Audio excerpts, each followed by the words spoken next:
नमो हरिसंस्थाणं नमो सिद्धाणं नमो आयर्याणं नमो वज्रायाणं नमो लोरे सवसाहुणम् ऐसो पंच नमो खारो सर्वपावपणासनम् मंगलाणं च सौम्यचे परमं भवै मंगलम् अज्ञानतिमिरान्धानां ज्ञानाञ्जनशलाकया नेत्रयुन्मीलितं येन तस्मै श्रीगुरुवे नमः।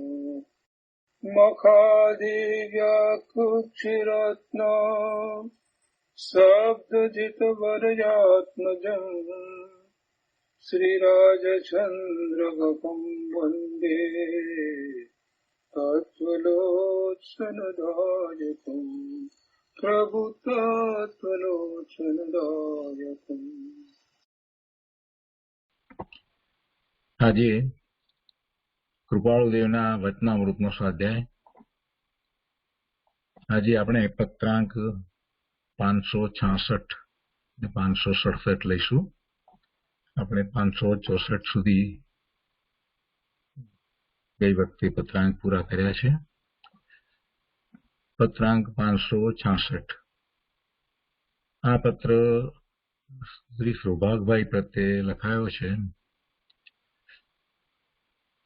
કૃપાળુદેવ લખે છે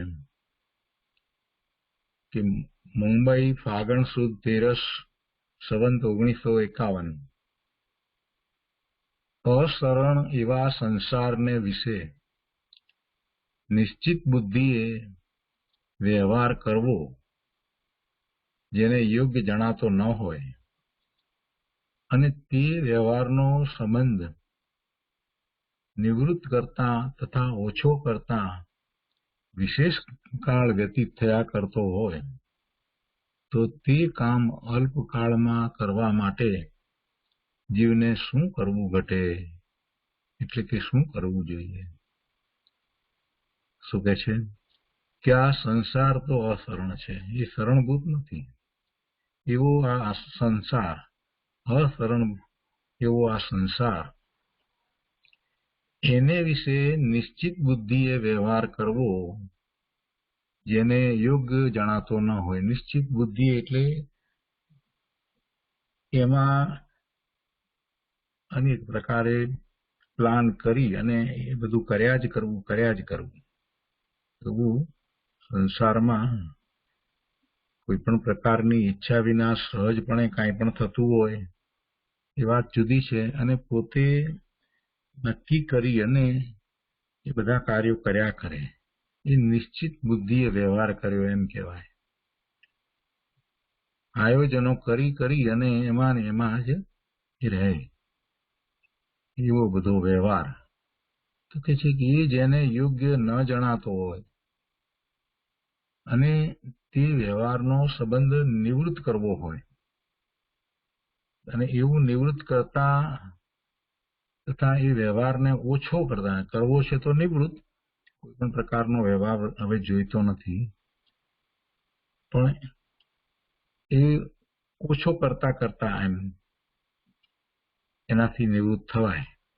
તો એના માટે કહે છે કે એવો અસરણ એવા સંસારને વિશે નિશ્ચિત બુદ્ધિએ વ્યવહાર કરવો અમને યોગ્ય લાગતો નથી. એટલે પોતાને યોગ્ય નથી લાગતો તો બીજાઓને પણ એ યોગ્ય હોય નહીં. એટલે કહે છે કે જેને યોગ્ય જણાતો ન હોય એક વાત, અને એ વ્યવહારનો સંબંધ નિવૃત્ત કરવો છે, એટલે કે એ વ્યવહારનો સંબંધ નિવૃત્ત કરવાની અંદરમાં તો તાલાવેલી તો લાગી છે, પણ એમ કરવામાં અથવા તો એને ઓછો કરવામાં, ઘટાડો કરવામાં એવા બધા વ્યવહારનો એમાં વિશેષ કાળ વ્યતીત થયા કરતો હોય, એટલે કે બહુ ધીરે ધીરે થતું હોય,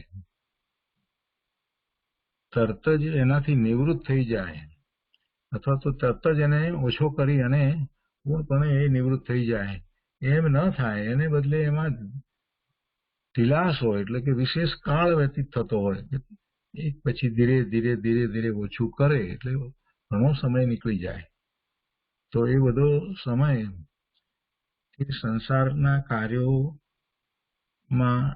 રસપૂર્વક વિતાવ્યો એવો અર્થ થયો. જેમ કે અહીંયા નિશ્ચિત બુદ્ધિએ વ્યવહાર કર્યો ને, એટલે એ ઈચ્છતા નથી, એમને શીઘ્ર નિવૃત્તિ જોઈએ છે. એટલે આવી વાત લખી છે કે એવો વ્યવહારનો સંબંધ નિવૃત્ત કરતા તથા ઓછો કરતા વિશેષ કાળ વ્યતીત થયા કરતો હોય તો તે કામ અલ્પકાળમાં કરવા માટે જીવને શું કરવું ઘટે? એ કામ, આ નિવૃત્ત થવાનું કામ, આ વ્યવહાર બધો જે ચાલી રહ્યો છે એનાથી નિવૃત્ત થવાનું કામ અલ્પકાળમાં થોડા સમયમાં કરવા માટે જીવને શું કરવું ઘટે? એટલે એને શું કરવું જોઈએ? એ પ્રશ્ન પોતાની જાતને પૂછ્યો છે અને આપણને બધાને પણ એ દ્વારા માર્ગદર્શન આપી દીધું. ભાઈ તું એમ માને કે ધીરે ધીરે ધીરે આ બધા સંસારના કાર્યો બધા હું પતાવતો જાઉં ને પછી ધીરે ધીરે પછી નિવૃત્ત થઈશ, તો પછી તારી પાસે સમય કેટલો રહેશે? ધીરે ધીરે ધીરે તું કરીશ, હમણાં નહીં, હજી તો હમણાં અમારે આમ છે ને તેમ છે ને હમણાં બધા કામો પતાવીએ ધીરે ધીરે થઈએ છીએ એમ, તો પ્રભુ સમય તો વીતી જશે, સમય બહુ ઓછો રહેશે. એટલે એવી વાત કરવામાં આવી હોય અને કોઈને એમ લાગી જાય કે વાત તો સાચી છે, આ તો બધું અમને આમ તો વર્ષો કાઢી નાખીશું અને પછી બહુ લાંબો સમય વીતી જશે, પછી નિવૃત્તિનો વિચાર કરીશું, સર્વ પ્રકારે નિવૃત્ત થવાનો, તો એ વખતે તો કદાચ પછી ઇન્દ્રિયો પણ એટલી કામ કરતી ન હોય, સ્મૃતિ પણ એટલી બરાબર ન હોય, યાદ પણ રહેતું ન હોય અને સમજવામાં પણ થોડી મુશ્કેલી પડતી હોય, એવા બધા સંયોગ આવ્યા ત્યારે પછી ધર્મ ધ્યાન ક્યાંથી થશે? એટલે કોઈને એમ લાગે કે ના વાત બરાબર છે કે હવે જલ્દી આનાથી નિવૃત્ત થવું જોઈએ. તો કે નિવૃત્ત જલ્દી થવું છે તો શું કરવું જોઈએ? એ માટે જીવે શું કરવું જોઈએ એની વાત કરે છે. કે છે કે સમસ્ત સંસાર મૃત્યુ આદિ ભયે અશરણ છે, તે શરણનો હેતુ થાય એવું કલ્પવું તે મૃગજળ જેવું છે. જો આ કેવી રીતે તરત જ નિવૃત્ત થવાય એ માટે શું કરવું? તો એને માટે જેને નિવૃત્ત થવું છે અથવા તો નિવૃત્ત થવામાં એમ કે કરીએ છીએ, પ્રયત્ન કરીએ છીએ, ઢીલાશ છે અથવા તો કોઈ પણ પ્રકારે, તો એને અંદરમાંથી બળ મળે અને તરત જ નિવૃત્ત થવા માટેનો પ્રયત્ન કરે. પછી પ્રયત્ન તો એને પોતે કરવાનો છે, પણ એવો પ્રયત્ન થવા માટે એવું ચિંતવન ચાલવું જોઈએ અને અંદરમાં એવું ચિંતવન ચાલે તો એ તરત જ નિવૃત્ત થવાનો પ્રયાસ કરશે, નહીં તો ક્યાંથી નિવૃત્ત થવાનો પ્રયાસ કરશે? એટલે એ ચિંતવન અહીંયા કૃપાળુદેવે દર્શાવ્યું છે કે ભાઈ સંસારનો વિચાર કરીએ તો ખરેખર એ સંસાર કેવો છે? સમસ્ત સંસાર મૃત્યુ આદિ ભય અશરણ છે, એ કઈ શરણરૂપ નથી. અને એમાં 7 પ્રકારના ભય આપણે કહીએ છીએ, આ લોકનો ભય, પરલોકનો ભય, મૃત્યુનો ભય ને રોગનો ભય ને એવા જે બધા ભય આપણે કહીએ છીએ, તો એ બધા ભય સહિત આ સંસાર છે. એટલે એ કઈ શરણરૂપ નથી અને એ શરણનું કારણ પણ નથી. એ શરણનો હેતુ થાય એવી કલ્પના કરવી નહીં. એવું કલ્પવું કે મૃગજળ જેવું છે. મૃગ વિચારું દોડ્યા કરે મૃગજળની પાછળ, ખરેખર ત્યાં જળ હોતું નથી, એને એમ લાગે ને દોડ્યા કરે. એટલે એની જેમ આપણે દોડ્યા કરીએ, ખરેખર ત્યાં હોય નહીં. એનું કારણ કે શરણભૂત થતું ન હોય સંસારમાં, અને સંસારમાં જ આપણે એનાથી નિવૃત્ત થવાનું કારણ શોધીએ, આમ કરીએ ને આમ કરીએ ને તેમ કરીએ,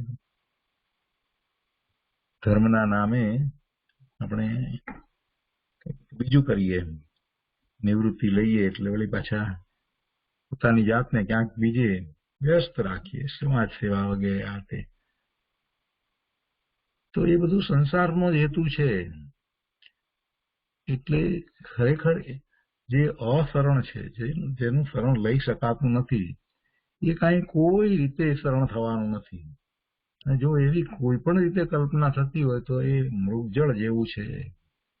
અને એમ વિચારી વિચારીને આપણે આનાથી નિવૃત્ત થવાનું છે. નિવૃત્ત થવાનો સાચો ઉપાય શોધીને નિવૃત્ત થવાનું છે. આગળ કહે છે કે વિચારી વિચારીને શ્રી તીર્થંકર જેવાએ પણ તેથી નિવર્તવું છૂટવું એ જ ઉપાય શોધ્યો છે. તીર્થંકર થયા તો કેવી રીતે થયા? સર્વસંગ પરિત્યાગ, પૂર્ણપણે ત્યાગીને નીકળી ગયા. પછી વિચારવા ઉભા રહ્યા નહીં. એક વખત પછી વિચાર કર્યો એટલે એ તો નીકળી ગયા. એ તો સાહેબ સમ્યક દ્રષ્ટિ હતા, એમની વાત જુદી. પણ બીજા પણ જે કેવડી થયા એ બધા એમ જ કર્યું છે. વિચારી વિચારીને શ્રી તીર્થંકર જેવાએ પણ તેનાથી નિવર્તવું છૂટવું એ જ ઉપાય શોધ્યો છે. એ સંસારના મુખ્ય કારણ, એનાથી છૂટવાનો ઉપાય તીર્થંકરે પણ શોધ્યો છે. તો હવે એના વિશે સંસારના વિશે વાત કરે છે કે સંસારના મુખ્ય કારણ શું છે, કે એનાથી નિવર્તવું છે ને, તો સંસાર શા માટે છે, પોતાને સંસાર શા માટે છે, જીવને સંસાર શા માટે છે? તો કહે છે કે સંસારના મુખ્ય કારણ પ્રેમ બંધન તથા દ્વેષ બંધન સર્વ જ્ઞાનીએ સ્વીકાર્યા છે. પ્રેમ બંધન અને દ્વેષ બંધન, રાગ અને દ્વેષ આપણે કહીએ છીએ, એ બંધન રૂપ છે. એટલે અહીંયા તો સીધે સીધા એને પ્રેમ બંધન અને દ્વેષ બંધન કહી દીધા. રાગને કારણે પણ બંધ પડે છે, દ્વેષને કારણે પણ બંધ પડે છે, કર્મના બંધ પડે છે, જીવ બંધાય છે અને ભવના ભ્રમણ કરે છે. એટલે એમ એનો સંસાર વધે છે. પ્રેમ બંધન તથા દ્વેષ બંધન એ સર્વ જ્ઞાનીઓએ સ્વીકાર્યા છે. કઈ રીતે સ્વીકાર્યા છે? કે સંસારના મુખ્ય કારણ છે રાગ અને દ્વેષ. જગતનું સ્વરૂપ રાગ દ્વેષ સ્વરૂપ છે એમ આપણે કહીએ છીએ ને. અને જીવનો સંસાર શું છે? તો કે એના રાગ દ્વેષના ભાવ એ જ એનો સંસાર છે. આગળ કહે છે કે તેની મૂંઝવણે જીવને નિજ વિચાર કરવાનો અવકાશ પ્રાપ્ત થતો નથી. શેની મૂંઝવણ? પ્રેમ બંધન અને દ્વેષ બંધન, રાગ અને દ્વેષ, એમાં જે ગૂંચવાઈ જાય છે. એટલે કે છે કે તેની મૂંઝવણે જીવને નિજ વિચાર કરવાનો અવકાશ પ્રાપ્ત થતો નથી. કોઈક પ્રત્યે રાગ છે, પ્રતિ છે, પ્રેમ છે, પ્રીતિ છે, અને કોઈક પ્રત્યે અણગમો છે, દ્વેષ છે.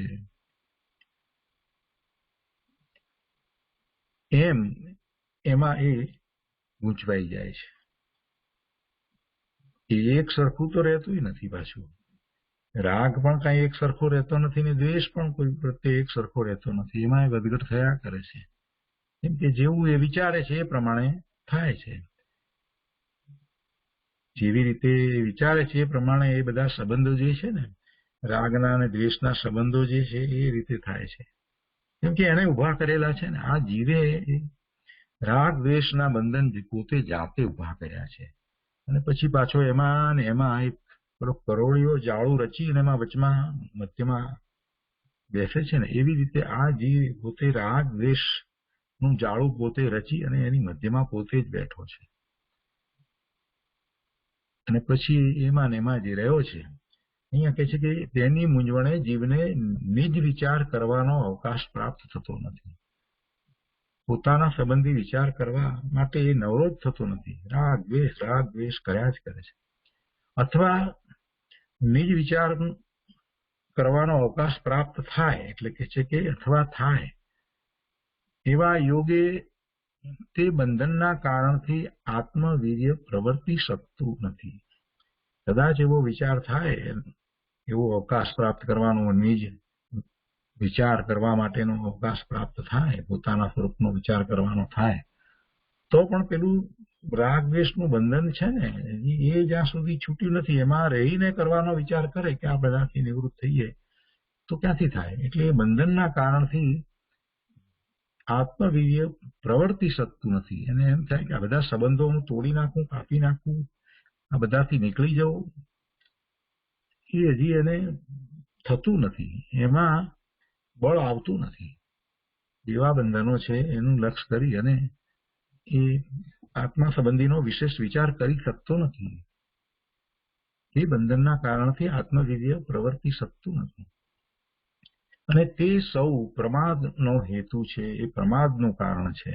ખરેખર તો એ જીવનો પોતાનો પ્રમાદ છે.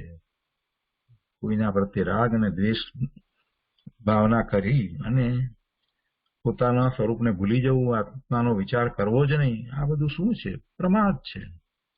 અને તેવા પ્રમાદે લેશ માત્ર સમયકાળ પણ નિર્ભય રહેવું કે અજાગૃત રહેવું, તે આ જીવનું અતિશય નિર્બળપણું છે, અવિવેકતા છે, ભ્રાંતિ છે. એવો પ્રમાદ લેશ માત્ર પણ એને હોવો જોઈએ નહીં. જરાક સમય માટે પણ એવો પ્રમાદ જીવને હોવો જોઈએ નહીં. સાધક જીવને તો હંમેશા જાગૃતિ રહેવી જોઈએ. અહીંયા કે છે કે એવા પ્રમાદે લેશ માત્ર સમયકાળ પણ નિર્ભય રહેવું. એવો પ્રમાદ થાય, સંસાર પ્રત્યેના એના વિચારો ચાલતા હોય, સંસારની ભાવનાઓ રહ્યા કરતી હોય, અને એમાંય પાછો એ નિર્ભય રહે, એને ચિંતા ન રહે કે આ સંસાર જે બંધનું કારણ છે, જે અસરણભૂત છે, એનો ભય ચાલ્યો જાય, ભવના ભ્રમણનો ભય ચાલ્યો જાય, એના પ્રત્યે અજાગૃતિ થઈ જાય, એટલે એમાં રચ્યો પચ્યો રહે. એ જીવનું અતિશય નિર્બળપણું છે, એ નિર્બળતા છે. નિર્બળપણું છે એટલું જ નહીં, પણ કહે છે કે અવિવેકતા છે. સાચા ખોટાનો વિવેક એ ભૂલી ગયો છે, એને ભ્રાંતિ છે.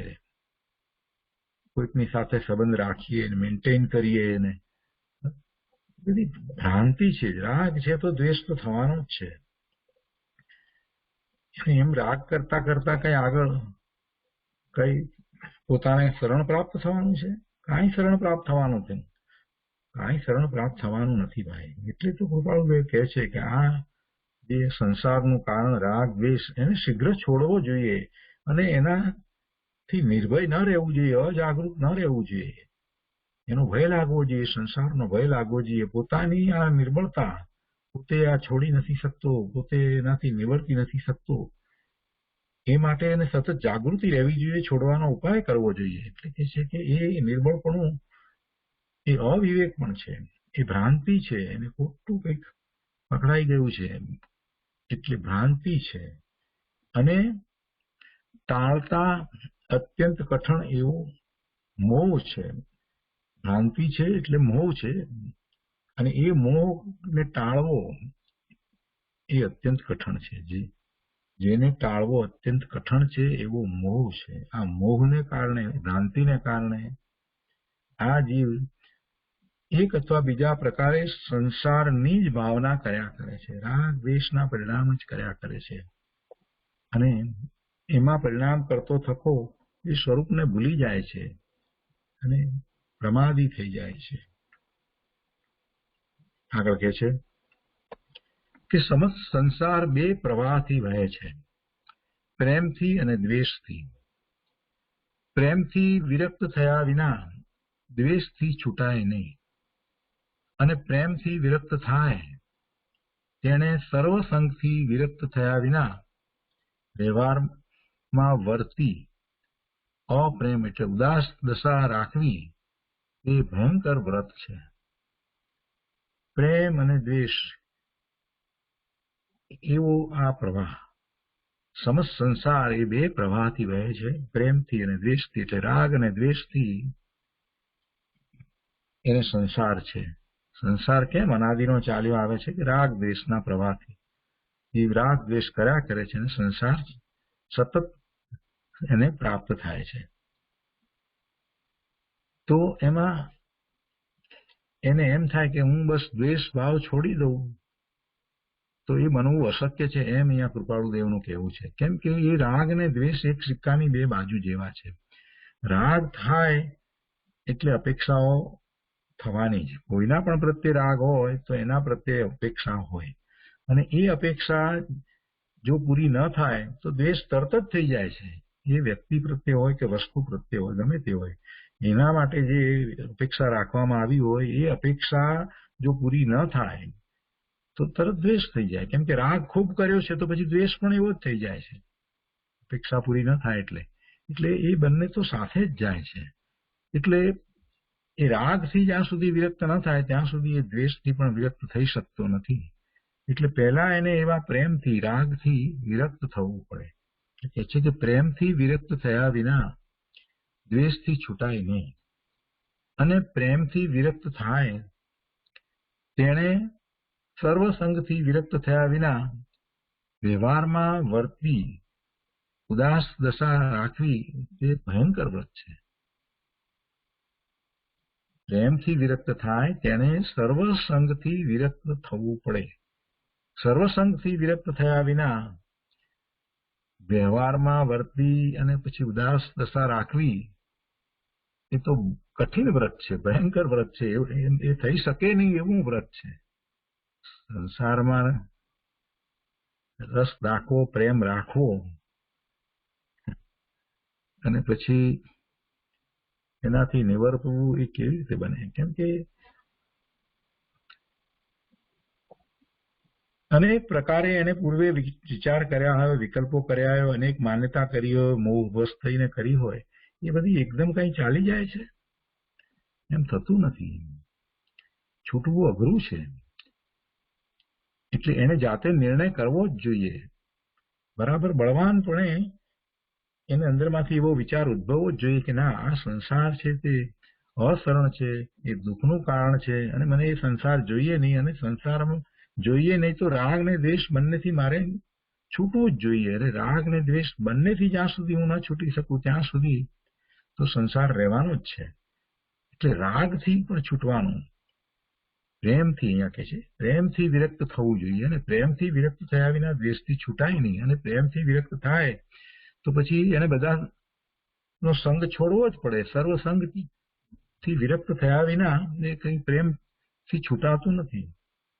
વ્યવહારમાં વર્તી અને પછી ઉદાસીનતા આવી જાય એમ ક્યાંથી બને? એમ બને જ નહીં. સર્વસંગ પરિત્યાગ, સર્વનો સંગ છોડવો પડે. એમ વ્યવહારમાં રહેવું, બધા સાથે પછી એમ કે રાગ પણ રાખવો, એવું બની શકે નહીં. એમ રાગ રાખવો અને વ્યવહારમાં રહેવું અને પછી એમ નિવૃત્તિ ઈચ્છવી તો એ બની શકે નહીં. રાગથી છૂટવું છે તો સર્વસંગ ત્યાગ કરવો જ પડશે. એ સિવાય જગતના પદાર્થો પ્રત્યે, બધા પ્રત્યે ઉદાસીનતાનો ભાવ, અપ્રેમ અહીંયા એટલે ઉદાસીનતાનો ભાવ. અને પ્રેમથી છૂટવાની વાત કરી છે, એમાં રાગ છે ત્યાં સુધી એને એવો ઉદાસીનતાનો ભાવ આવતો નથી. એવો અપ્રેમ એટલે ઉદાસીનતાનો ભાવ, જે વૈરાગ્ય ભાવ છે, એવી દશા થતી નથી. એ કરવી અઘરું છે. એમ કે છે શા માટે અઘરું છે? કે એને હજી પ્રેમ રાખવો છે, એટલે રાગ રાખવો છે અને ઉદાસીનતા લાવવી છે, એ બને નહીં. રાગ હોય ને ઉદાસીનતા ક્યાંથી આવે? આગળ કહે છે કે જો કેવળ પ્રેમનો ત્યાગ કરી વ્યવહારમાં પ્રવર્તવું કરાય તો કેટલાક જીવોની દયાનો, ઉપકારનો અને સ્વાર્થનો ભંગ કરવા જેવું થાય છે. જો એક વ્યવહારની જ વાત લીધી છે, બહુ સરસ રીતે મૂકી છે. શું કરવું? કેવળ માત્ર પ્રેમનો ત્યાગ કરી અને વ્યવહારમાં પ્રવર્તવું કરાય તો કેટલાક જીવોની દયા પાળવાનો જે વિકલ્પ આવે એ પછી શું થાય? એમ કોઈની ઉપર ઉપકાર કરવાનો જે વિકલ્પ હોય એનું શું થાય? અને સ્વાર્થનો, એ બધાનો ભંગ કરવા જેવું થાય.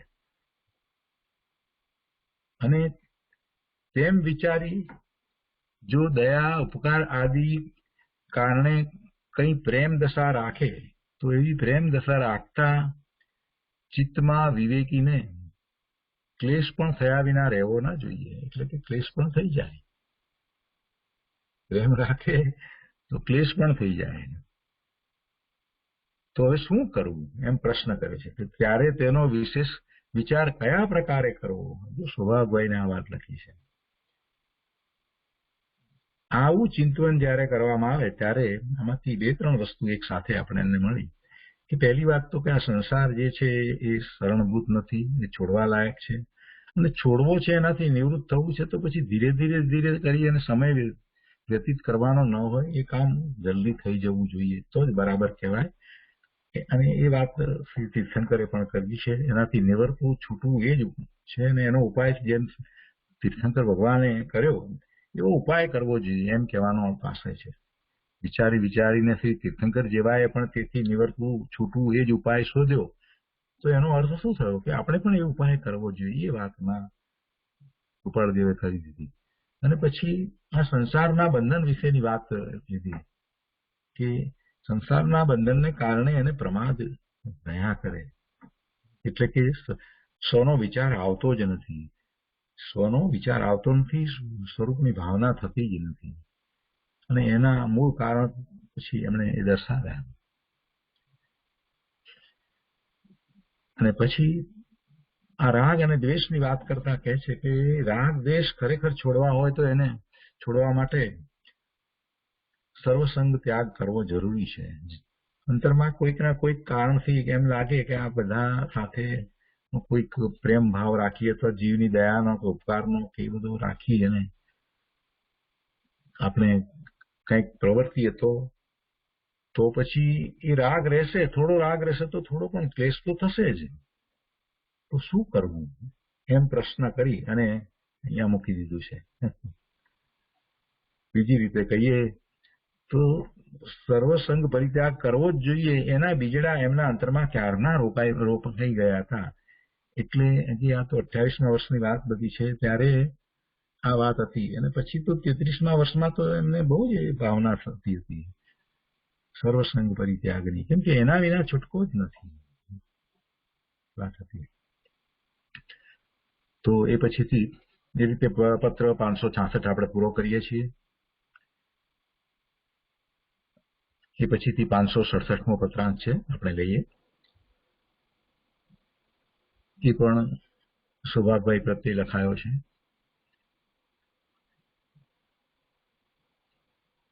મુંબઈ ફાગણ સુદ પૂનમ સંવંત 1951.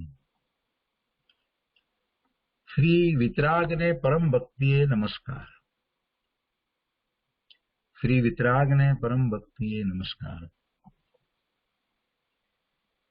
2 તાર 2 પત્ર તથા 2 પત્તા મળ્યા છે. શ્રી જીન જેવા પુરુષે ગૃહવાસમાં જે પ્રતિબંધ કર્યો નથી તે પ્રતિબંધ ન થવા આવવાનું કે પત્ર લખવાનું થયું નથી, તે માટે અત્યંત દીન ભાવે ક્ષમા ઈચ્છું છું. પોતે ક્ષમા માગી છે, એને માટે ક્ષમા માગી? પોતાને પત્ર લખવાનું થયું નહીં એ માટે. પેલા એમના 2 પત્ર આવી ગયા, 2 તાર આવી ગયા, બધું આવ્યું, એટલે પત્ર લખવાનું ન થયું એટલા માટે. આવવાનું પણ ન થયું. કદાચ તાર કર્યા એટલે આવવા માટે કદાચ તાર કરવામાં આવ્યો હશે એમને. અને વળી પાછું લખે છે કે એમાં એવો કોઈ પ્રતિબંધ ન હતો ગૃહવાસમાં, છતાં પણ આમ થયું. શ્રી જીન જેવા પુરુષે ગૃહવાસમાં જે પ્રતિબંધ કર્યો નથી તે પ્રતિબંધ ન થવા, પ્રતિબંધ ન હતો છતાં ગૃહવાસમાં જે પ્રતિબંધ કર્યો નથી તે પ્રતિબંધ ન થવા, એટલે પ્રતિબંધ થયો એટલા માટે કહે છે કે અને આવવાનું પણ ન થયું અને પત્ર લખવાનું પણ ન થયું, એટલા માટે અત્યંત દીનપણે ક્ષમા ઈચ્છું છું. સંપૂર્ણ વિતરાગતા નહીં હોવાથી આ પ્રમાણે વર્તતા અંતરમાં વિક્ષેપ થયો છે. જે વિક્ષેપ પણ સમાવવો ઘટે એ પ્રકારે જ્ઞાનીએ માર્ગ દીઠો છે. સંપૂર્ણ વિતરાગતા તો હજી છે નહીં, એટલે અંતરમાં એવા વિક્ષેપ અથવા તો ક્ષોભના ભાવ પણ કોઈક રીતે થયા હોય પણ એ હોવા ન જોઈએ. જ્ઞાની પુરુષોએ તો મોક્ષ માર્ગમાં સાધકને એવા કોઈ પણ પરિણામ થવા ન જોઈએ એમ કહ્યું છે ને. એટલે કે છે કે જે વિક્ષેપ પણ સમાવવો જોઈએ એમ જ્ઞાની એ માર્ગ દીઠો છે. બહુ સરસ વાત કરી છે.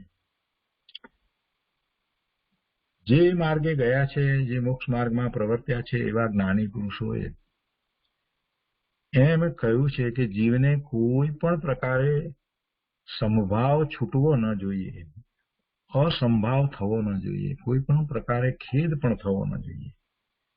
ખેદ થાય ત્યારે એ સંભાવમાં કોઈક રીતે એને ભંગાણ પડે છે એમ કહીએ તો ચાલે. જેને સંભાવ સતત પ્રવર્તી રહ્યો છે એને કોઈ પ્રકારના ખેદ કે વિક્ષેપ કે કાંઈ હોતું નથી. અને એવો સંભાવ જ્ઞાનીઓએ પ્રગટ કર્યો છે અને પછી એનો ઉપદેશ આપ્યો છે કે એવો પ્રગટ કર. એટલે જ્ઞાની પુરુષોએ કઈ અમસ્તી વાત કરી નથી. જ્ઞાની પુરુષોએ એને જ મોક્ષનો માર્ગ કયો છે કે જેમાં એને કોઈ પણ પ્રકારે વિક્ષેપો કે ક્ષોભ કે કાંઈ પણ એવું થાય નહીં અને સતત એનો સમભાવ ટકી રહે. જગતને વિશે જે પદાર્થો છે એ બધા પદાર્થો પ્રત્યે જ્યારે દ્રવ્ય દ્રષ્ટિ થઈ જાય છે, પર્યાય દ્રષ્ટિ છૂટી જાય છે, એટલે કે એની પર્યાય સામું જોઈ અને એ કોઈ રીતે રંજિત થતો નથી, ત્યારે એને સંભાવ પ્રગટ થાય છે. અને એવો સંભાવ પ્રગટ થાય છે ત્યારે પછી બારમાં રોકાવાના કોઈ કારણ રહેતા નથી. અને વૈરાગ્ય પ્રગટ થાય છે. એવો વૈરાગ્ય પ્રગટ થાય છે, એ સમ્યક દ્રષ્ટિને એવો વૈરાગ પ્રગટ થાય છે. અને સંપૂર્ણ વિતરાગતા ભલે ન હોય પણ એવો વૈરાગ જેને પ્રગટ થયો છે, જગતનું સ્વરૂપ જેને બરાબર યથાર્થ જાણ્યું છે, બધા જ જગતના બધા જ પદાર્થો એ દ્રવ્ય દ્રષ્ટિથી જુએ છે, તો એને સંભાવ એવો પ્રગટ થાય છે અને એ મોક્ષ માર્ગમાં છે. એ જ્ઞાની ધર્માત્મા છે અને એવો જ્ઞાની ધર્માત્મા આત્માની અનુભૂતિ કર્યા વિના થતો નથી.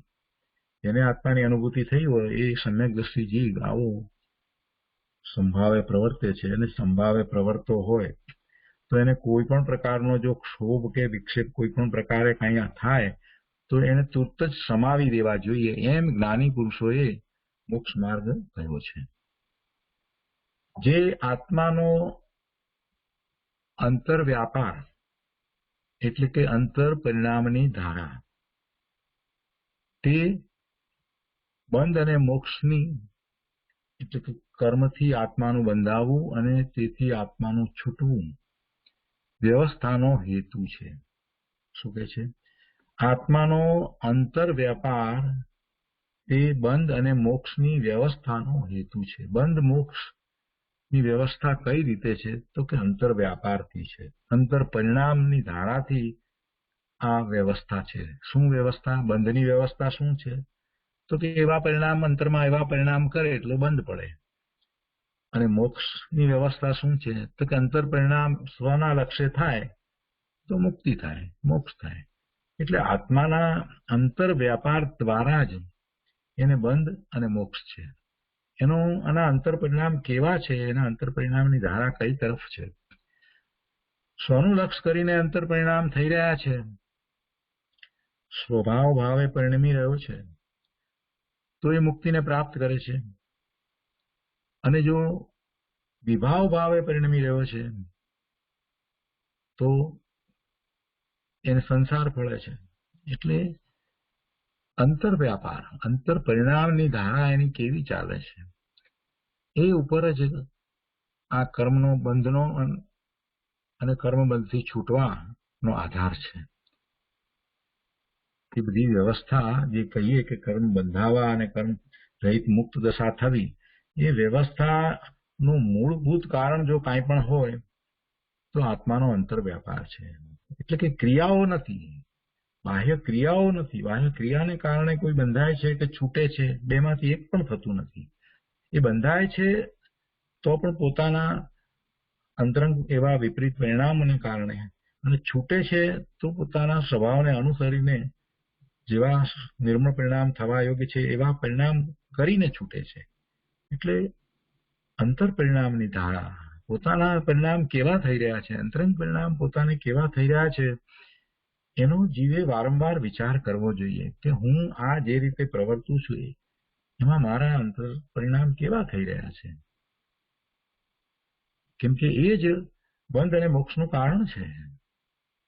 આગળ કહે છે કે માત્ર શરીર ચેષ્ટા બંધ મોક્ષની વ્યવસ્થાનો હેતુ નથી. શું કહ્યું? જે આત્માનો અંતર વ્યાપાર એટલે અંતર પરિણામની ધારા તે બંધ અને મોક્ષની વ્યવસ્થાનો હેતુ છે. એટલે કે કર્મથી આત્માનું બંધાવવું અને એનાથી છૂટવું, આત્માનું છૂટવું એ આ એના અંતર વ્યાપારના કારણે છે. પણ આ શરીરની ચેષ્ટાને કારણે નથી. માત્ર શરીર ચેષ્ટા બંધ મોક્ષની વ્યવસ્થાનું કારણ નથી, એનો હેતુ નથી. માત્ર શરીર ચેષ્ટાને કારણે બંધ અને મોક્ષ એમ નથી. આગળ લખે છે કે વિશેષ રોગ આદિ યોગે જ્ઞાની પુરુષના દેહને વિશે પણ નિર્બળપણું, મંદપણું, મ્લાનતા, કંપ, સ્વેદ, મૂર્છા, બાહ્ય વિભ્રમ આદિ દ્રષ્ટ થાય છે.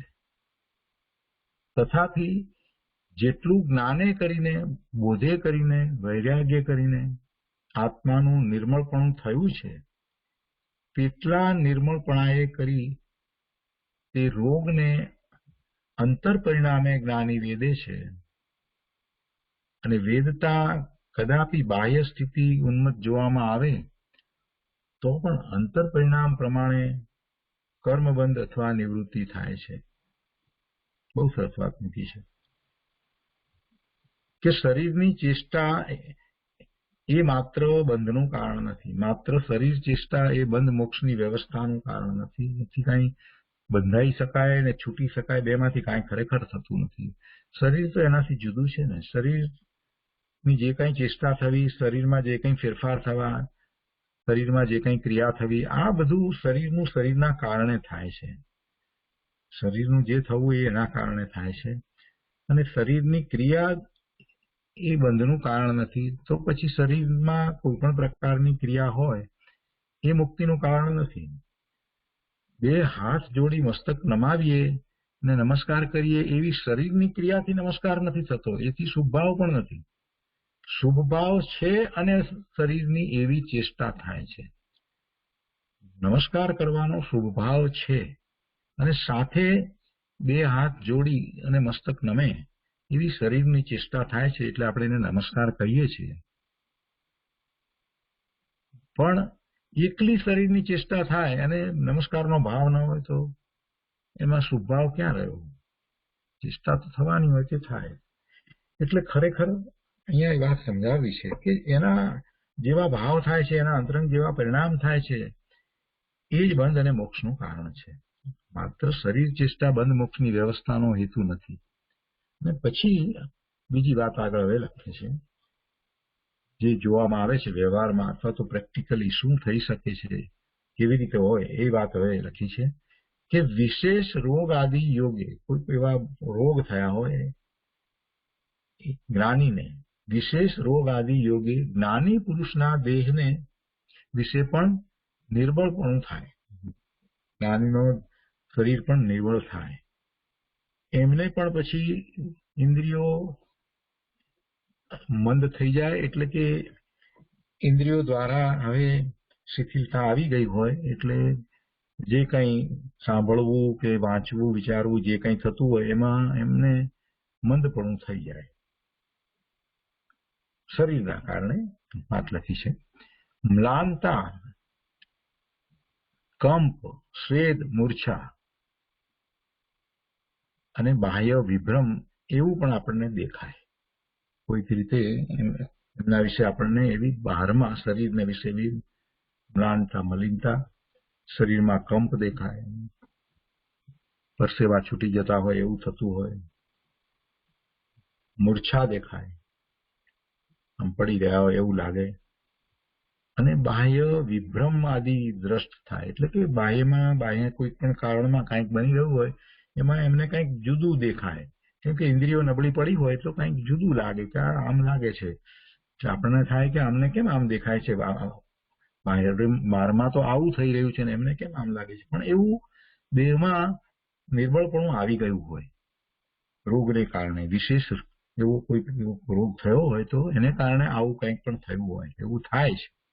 જ્ઞાનીને પણ એમ શરીરમાં આ બધું થાય અને એથી આપણને એમ દેખાય પણ ખરું. છતાં પણ કહે છે કે તથાપી જેટલું જ્ઞાને કરીને, બોધે કરીને, વૈરાગ્ય કરીને આત્માનું નિર્મળપણું થયું છે. નિર્મળપણું કઈ રીતે થાય? જ્ઞાન દ્વારા, બોધ પ્રાપ્ત કરીને, અને પછી એવો વૈરાગ્ય થાય ત્યારે આત્માને નિર્મળ પરિણામ થાય છે. પહેલા તો એ દ્રવ્યસૃતનો અભ્યાસ કરી જ્ઞાન કરે છે સ્તવિકૃત દશામાં, ગુરુ પાસેથી બોધ પામે છે અને સ્વરૂપનો અનુભવ કરે છે. તે પછીથી એને સાચો વૈરાગ્ય થાય છે. એટલે જેટલું જ્ઞાને કરી, બોધે કરી અને વૈરાગ્ય કરી અને આત્માનું નિર્મળપણું થયું છે, તેટલા નિર્મળપણાએ કરી તે રોગને અંતર પરિણામે જ્ઞાની વેદે છે. એવો રોગ હોય, આ કેવો રોગ કરવો જોઈએ. ઇન્દ્રિયો નબળી પડી ગયો, શરીરમાં પણ નિર્બળતા આવી ગઈ હોય, બહારમાં એવી મલિનતા હોય, કંપ હોય, આ બધું હોય. બધું જ્ઞાનીની આવી દશાનો વિચાર આપણે કરીએ, કંપન થતા હોય, વૃદ્ધાવસ્થા હોય, એવો ખરાબ રોગ આવી ગયો હોય, તો આવું બધું જ હોય છતાં પણ એવા જ્ઞાનીને જે એમણે પ્રાપ્ત કર્યું છે, એમના નિર્મળ પરિણામ જે થયા છે, આત્માનું નિર્મળપણું જે થયું છે, એ પરિણામ જે થયા છે, તો તેટલા નિર્મળ પરિણામને કારણે એ વખતે રોગ સહિત દશામાં પણ એમના પોતાના પરિણામ કેવા થાય? એમના પરિણામ કંઈ દ્વેષના પરિણામ થતા નથી, આર્ત ધ્યાનના પરિણામ કે રૌદ્ર ધ્યાનના પરિણામ થતા નથી, તિરસ્કારના કેવા કોઈ પરિણામ થતા નથી. એમના અંતર પરિણામ કેવા થાય? સંભાવરૂપ પરિણામ થાય. એટલે કે એ બધું એ વેદે છે, તો એ પોતે પોતાના સ્વભાવ ભાવે રહીને વેદે છે. એમ કે છે કે અંતર પરિણામે જ્ઞાની વેદે છે. પોતાના જેવા નિર્મળ પરિણામ થયા છે, એવા નિર્મળપણાએ કરી તે રોગને અંતર પરિણામે જ્ઞાની વેદે છે, વેદાય છે. છતાં પોતે એમાંથી ચલિત થતા નથી. પોતાના સ્વરૂપનું લક્ષ્ય એમને રહ્યા જ કરે છે. ભલે નિર્વિકલ્પ જ્ઞાન ન હોય તો પણ પોતે જે છે એનું ભાન એમને રહે જ છે. કેમ કે એમણે જ્ઞાન પ્રાપ્ત કર્યો છે, બોધ પ્રાપ્ત કર્યો છે, અને સમ્યક દર્શન એટલે કે સાચું જ્ઞાન, આત્માનું જ્ઞાન કરી, આત્માની શ્રદ્ધા કરી અને સાચો વૈરાગ્ય પ્રગટ કર્યો છે. તો પછી વૈરાગ્યમાં તો જગતના પદાર્થો પ્રત્યે વૈરાગ છે અને શરીર પ્રત્યે વૈરાગ ભાવ છે. શરીરે મારું ક્યાં છે? શરીરમાં જે થઈ રહ્યું છે તે થઈ રહ્યું છે, એની સાથે મારે ક્યાં સંબંધ છે? એટલે આટલી બધી નિર્બળતા વગેરે હોવા છતાં, કંપન હોય, બધું હોય, તે છતાં પણ એ શરીર પ્રત્યે પણ વૈરાગ વર્તે છે. અને એવા પરિણામ, અંતરંગ પરિણામ એમના થાય અને એ રીતે એ રોગને વેદે છે. એ સિવાય એક બીજી વાત પણ આગળ લખી છે. અહીંયા કહે છે કે અને વેદતા કદાચ, અને એવા એ રીતે રોગને વેદતા, એવા વિશેષ રોગ, કોઈ ખરાબ રોગ એને વેદતા આવા બધા પરિણામ થયા હોય ત્યારે પોતે પોતાના પરિણામને ટકાવી રાખે છે, નિર્મળ પરિણામને. છતાં પણ કહે છે કે અને એવા વેદતા કદાપી બાહ્ય સ્થિતિ ઉન્મત્ત જોવામાં આવે તો પણ અંતર પરિણામ પ્રમાણે કર્મબંધ અથવા નિવૃત્તિ થાય છે. આવું બધું થતા ક્યારેક આપણને એમ લાગે કે ગુસ્સે પણ થઈ ગયા હોય, એવું પણ લાગે, ઉન્મત્ત થઈ ગયા હોય એમ, તો પણ અંતર પરિણામ પ્રમાણે કર્મબંધ અથવા નિવૃત્તિ થાય છે. બહારમાં જે ઉન્મત્તપણું છે એ પ્રમાણે કર્મના બંધ થતા નથી. શું કહેવું છે કૃપાળુદેવને? કે આવું એ રોગને વેધી રહ્યા છે, બધું થઈ રહ્યું છે, પોતાના પરિણામને સ્થિર રાખવાનો પ્રયત્ન કરી રહ્યા હશે, સ્થિર રાખતા હશે, બધું હશે, છતાં પણ ક્યારેક કોઈક વખતે એમાં ઉન્મત્ત થઈ જાય એવા જ્ઞાની, તો એ ઉન્મત્ત થાય છતાં પણ એ જેવા ઉન્મત્ત દેખાય છે એ પ્રમાણે કઈ એમનો કર્મબંધ થતો નથી. એ વખતે પણ એમના અંતર પરિણામ કેવા છે એ પ્રમાણે કર્મબંધ થાય છે. એટલે અંતર પરિણામ પ્રમાણે કર્મબંધ અથવા નિવૃત્તિ થાય છે. બહારમાં ગુસ્સે થઈ ગયા હોય, કંઈક એવું લાગતું હોય, તો પણ રોગને કારણે બહારમાં કોઈક વખત અસહ્ય રોગ એવો આવી પડ્યો, અસહ્ય પીડા આવી પડી હોય, તો કંઈક થઈ જતું હોય, બોલાઈ જતું હોય, મુંકારા થઈ જતા હોય, તો પણ એમના અંતર પરિણામ જે છે તે જે પોતે પ્રાપ્ત કર્યું છે ને, જ્ઞાન દ્વારા, બોધ દ્વારા કરીને જે કંઈ પ્રાપ્ત કર્યું છે એ પ્રમાણે થતા હોય. અને એ જે બહારમાં જે કંઈ દેખાઈ રહ્યું છે એ પ્રમાણે કર્મના બંધ થતા નથી, અને એ રીતે કંઈ નિવૃત્તિ થતી નથી. આત્મા જ્યાં અત્યંત શુદ્ધ એવા નિજ પર્યાયને સહજ સ્વભાવે ભજે, ત્યાં પછી અધૂરું રહી ગયું છે, ત્યાંથી આગળ વાત નથી. આ વાત લખી અને પછી આગળ કૃપાળુદેવ લખે છે, એટલે કદાચ પ્રાપ્ત નહીં હોય. અહીંયા લખવાનું રહી ગયું છે એમ તો નથી લાગતું, પણ તે પ્રાપ્ત નહીં હોય. આત્મા જ્યાં અત્યંત શુદ્ધ એવા નિજ પર્યાયને સહજ સ્વભાવે ભજે, એટલે કે એવા સહજ સ્વભાવે પોતાના પરિણામ થતા હોય, ત્યાં પછી આગળ શું આવે કે ત્યાં એને નિવૃત્તિ થાય જ. ત્યાં એને નિવૃત્તિ થયા વિના રહે જ નહીં. એની નિવૃત્તિમાં બીજું કાંઈ ખલેલ પહોંચાડી શકે નહીં, એવી કાંઈક વાત હશે. તો એ રીતે આપણે આ પત્રાંક પણ પૂરો કરીએ છીએ. 566 અને 567 આજે 2 પત્ર લીધા છે. આજનો સ્વાધ્યાય અહીંયા સુધી રાખીએ છીએ. હવે સુખધામ બોલીએ.